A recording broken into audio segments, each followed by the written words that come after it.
Lagi-lagi pelecehan seksual dilakukan oleh petugas medis kali ini dalam kasus pelecehan seksual di Garut, Jawa Barat. Kita akan membahasnya bersama dengan Ketua Umum PDID, Dr. Slamet Budiarto, dan juga kita akan menunggu Wakil Ketua Komisi 3 DPR RI dari fraksi Nasdem, Bang Ahmad Saroni. Saya akan langsung ke Pak Slamet. Pak Slamet, ini kan CCTV-nya sudah beredar di media sosial. Apakah PBID sudah melihat video ini dan apakah sudah diketahui saat ini keberadaan dokter oleh PBID? Ya, terima kasih. Kami sudah mengetahui dan kami sudah menghubungi ID cabang Garut tadi pagi, sehingga nanti lagi diproses. Dan saya juga heran kenapa di ruang periksa itu ada CCTV. Tapi kan justru CCTV ini yang bisa membantu terungkapnya kasus pelecehan seksual terhadap pasien, Pak Slamet. Ya, CCTV itu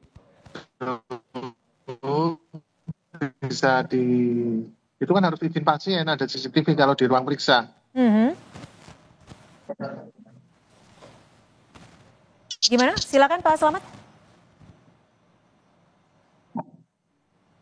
CCTV itu biasanya itu di luar ruang periksa. Kalau di dalam ruang periksa, maka dia harus mendapat izin dari pasien karena itu kan rahasia kedokteran. Tetapi Dari apa yang dilakukan oleh dokter tersebut ya saya kira kalau memang benar kita prihatin lah karena itu melanggar kode etik kedokteran.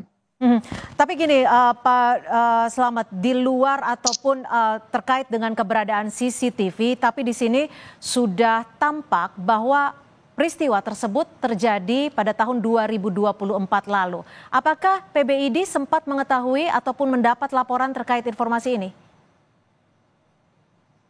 Sudah mendapat informasi Kapan itu, dari Pak media Slamet? sosial dan 1 hari yang lalu ya kalau nggak salah. Mhm. Kan itu sudah viral mulai hari kemarin ya. Hari tadi kita sudah menghubungi Ketua ID Cabang Garut untuk menindaklanjuti tersebut. Dan saya kira itu tidak bisa dibenarkan ya kalau memang dokter terbukti melakukan hal tersebut karena itu melanggar kode etik kedokteran. Kalau ID sendiri menemukan dugaan pelecehan seksual, apakah sudah dipastikan terkait hal ini? Ya itu kewenangan kepolisian ya untuk membuktikan bahwa itu terjadi pelecehan seksual. Kita hanya mengundang dokternya, terus pasiennya juga kalau ada pengaduan kan gitu kan. Jadi kita menunggu hasil dari kepolisian. Kalau dari PBID sendiri sudah memanggil dokter yang bersangkutan? Mestinya ini kan di cabang ya di Kota Garut, Kabupaten Garut. Saya kira di cabang sudah mengundang, sudah memanggil untuk dilakukan klarifikasi. Untuk izin prakteknya sejauh ini seperti apa? Nah, saya tidak tahu itu kan kewenangan Kepala Dinas Kesehatan ya. Nanti bisa ditanyakan ke Dinas Kesehatan setempat yang mengeluarkan surat izin praktek. Pak Slamet, jika kita tetap masih menunggu hasil penyelidikan dari kepolisian. Namun biasanya jika peristiwa ini terbukti terjadi pelecehan seksual terhadap pasien, apa sanksi terberat dari ID? Sanksi terberat ya secara hukum, apakah masuk kategori perbuatan kriminal atau bukan. Yang kedua, ID kalau melanggar kode etik kedokteran, maka kita proses terhadap pelanggaran etik tersebut. Sanksi terberat ya diberhentikan sebagai anggota ID. Itu Pak sanksi Slamet, terberatnya. Pak Slamet, ini kan peristiwa terjadi pada tahun 2024, kurang lebih sekitar 10 bulan lalu. Lalu mengapa sampai saat ini dokter tersebut masih memiliki izin praktek, bahkan diduga memang Dinkes ke setempat ini sudah mengetahui peristiwa ini? Ya silakan ditanyakan ke Dinas Kesehatan karena kami belum mengetahui. Kita mengetahui baru beberapa hari yang lalu setelah viral. Dan nanti saya akan cek lagi ke ID sana, ID Kabupaten Garut ya, untuk mengirimkan laporan kronologis ya. Tapi memang harusnya yang paham tentang izin praktek adalah Dinas Kesehatan Kabupaten Garut. Ya, kalau dari Ikatan Dokter Indonesia sendiri, apa yang bisa dilakukan untuk menjamin bahwa pasien mendapatkan pelayanan yang tepat dan juga akurat tanpa adanya pelecehan seksual?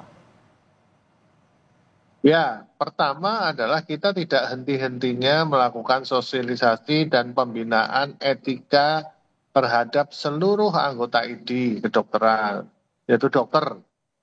Itu kita tidak henti-hentinya akan melakukan pembinaan tersebut.